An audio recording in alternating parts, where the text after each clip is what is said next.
Film industry के कई मशहूर विलेंस जैसे कि अमरीश पुरी, अजीत, प्रेमनाथ और प्राण इंडस्ट्री में हीरो बनने आए और इनमें से कई हीरो बने भी और बाद में विलेन बनकर पॉपुलैरिटी हासिल की। लेकिन आज के इस वीडियो में हम जिस व्यक्तित्व की बात करने वाले हैं वो फिल्मों में आए ही विलेन बनने। बर्डमैन। स्टार विलन बनना उनका सपना था जिसे उन्होंने पूरा किया। बात होगी बॉलीवुड के बैडमैन गुलशन ग्रोवर के निजी जीवन, फिल्मों में काम पाने के संघर्ष, कुछ मशहूर फिल्म्स और उनसे जुड़े विवादों की। तो फिर आप चैनल को सब्सक्राइब करके वीडियो को पूरा देखते रहिए। ये पहन काला कंकर मस्कल अंदर कर दे बंदर काला क्या कर रहे हो? छोड़ दो मुझे। काला कंकर मस्कल क्या कर रहे हो? अंदर कर दे बंदर काला कंकर मेरी आंखों में देखो काला कंकर मर गया काला कंकर मस्कल अंदर कर मुझ दे पे जादू टोना करता है। काला कंकर मस्कल अंदर कर दे बंदर काला कंकर। व्यूअर, गुलशन ग्रोवर का जन्म आज से लगभग 67 साल पहले साल 1955 के 21 सितंबर के दिन दिल्ली में एक पंजाबी हिंदू परिवार में हुआ। गुलशन की मां राम राखी ग्रोवर एक हाउसवाइफ थी और इनके पिता बिशंबर नाथ ग्रोवर एक कपड़ों की दुकान चलाते थे। कुल 7 भाई बहनों में गुलशन दूसरे हैं। इनसे बड़े एक भाई और इनसे छोटी 5 बहनें हैं। व्यूअर, दिल्ली में होने वाली रामलीलाएं दुनिया भर में प्रचलित हैं, तो दिल्ली में रहने वाले गुलशन ग्रोवर इससे कैसे अछूते रहते। गुलशन बचपन से ही रामलीला में एक्टिंग किया करते थे क्योंकि इनके पिता दुकान के काम से टाइम निकालकर रामलीला के लिए लिखा करते थे।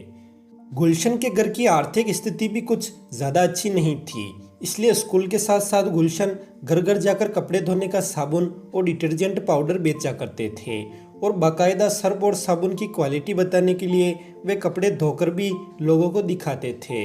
लेकिन इसके साथ ही वे पढ़ाई में काफ़ी होशियार थे और इसी के चलते 12वीं कक्षा में गुलशन ने 94% प्राप्त किए, जिसके चलते उन्हें एशिया के टॉप कॉमर्स कॉलेज यानी श्री राम कॉलेज में एडमिशन मिल गया, जहां पर इंडिया टीवी के आपकी अदालत वाले रजत शर्मा गुलशन के क्लासमेट थे। घर की आर्थिक स्थिति अच्छी नहीं होने की वजह से गुलशन शुरू से ही काफ़ी हार्ड वर्किंग थे। कॉलेज में पढ़ाई के साथ वहां होने वाले प्लेज में भी वे बढ़ चढ़कर हिस्सा लेते थे और आसपास के गर्ल्स कॉलेज में होने वाले प्लेज में भी मेल अभिनयकार के तौर पर गुलशन ग्रोवर को इनवाइट किया जाता था। यानी कुल मिलाकर गुलशन ग्रोवर कॉलेज के समय से एक ऑलराउंडर स्टार थे और ये बात खुद रजत शर्मा कहते हैं। खैर, कॉलेज कंप्लीट करने के बाद गुलशन भी जॉब सेक्टर में जाना चाहते थे और उनके परिवारजन भी यही चाहते थे कि गुलशन कोई नौकरी करे। लेकिन क्योंकि गुलशन का पैशन एक्टिंग थी तो उन्होंने सोचा कि क्यों ना खुद को एक मौका दिया जाए। इसलिए घर वालों से 6 महीने की इजाज़त लेकर गुलशन मुंबई चले गए। मुंबई जाते समय गुलशन ये सोचकर गए कि वहाँ जाते ही उन्हें फट से फिल्मों में काम मिल जाएगा, क्योंकि दिल्ली में उनका काफ़ी नाम था और दिल्ली में वे दूरदर्शन के लिए भी काम कर चुके थे। लेकिन मुंबई जाने पर गुलशन को पता चला कि इन सब से कुछ नहीं होने वाला, इसलिए उन्होंने मुंबई के उसी वक्त नए नए खुले रोशन तनेजा के एक्टिंग स्कूल के पहले ही बैच में दाखिला ले लिया, जहां पर अनिल कपूर, मजहर खान और मदन जैन गुलशन के बैचमेट्स थे। गुलशन काफ़ी हार्ड वर्किंग थे तो जल्द ही वे एक्टिंग के सारे गुण सीख गए और फिर कोर्स कंप्लीट होने के बाद सुरेंद्र कपूर और राजश्री प्रोडक्शन जैसे दिग्गज प्रोड्यूसर एक्टिंग स्कूल में गुलशन के एग्जामिनर के तौर पर आए। उनमें से सुरेंद्र कपूर को गुलशन की एक्टिंग काफ़ी पसंद आई और उन्होंने बाद में गुलशन को कई प्रोड्यूसर से मिलवाया। खैर, एक्टिंग कोर्स कंप्लीट होने के बाद गुलशन ने रोशन तनेजा के अंडर ही टीचर की नौकरी कर ली, जहां उन्होंने संजय दत्त, कुमार गौरव, सनी देओल और गोविंदा तथा टीना मुनीम जैसे अभिनयकारों को एक्टिंग सिखाई। इसी दौरान गुलशन के मन में आया कि क्यों ना दूरदर्शन में काम किया जाए, इसलिए उन्होंने दूरदर्शन के लिए काम करने की कोशिश की, लेकिन वहां से उन्हें रिजेक्ट कर दिया गया। दोबारा कोशिश की तो भी रिजेक्शन ही हाथ लगा। लेकिन इधर एक्टिंग स्कूल में संजय दत्त की वजह से सुनील दत्त का काफ़ी आना जाना था और सुनील दत्त उन्हीं दिनों संजय दत्त की डेब्यू फिल्म रॉकी प्लान कर रहे थे।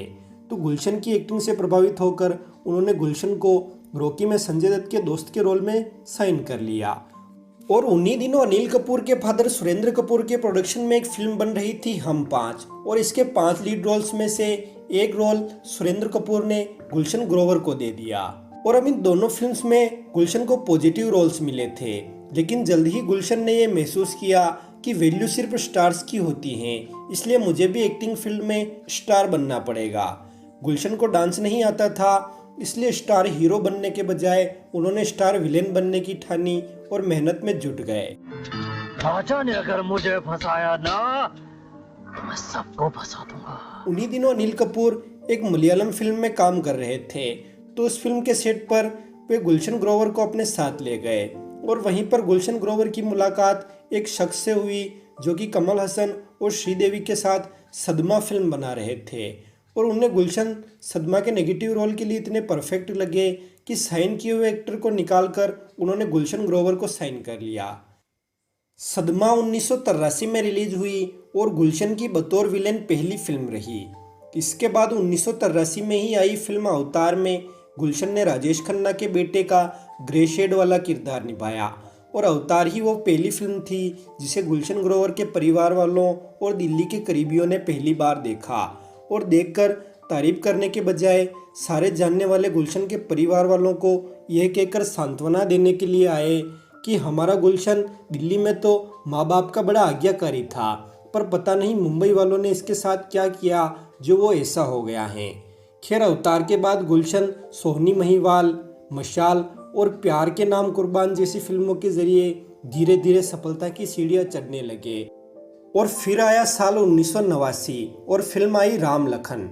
राम लखन की कामयाबी ने गुलशन को सफलता के शिखर पर बैठा दिया, और इसी फिल्म के जरिए गुलशन का स्टार विलन बनने का सपना पूरा हो गया।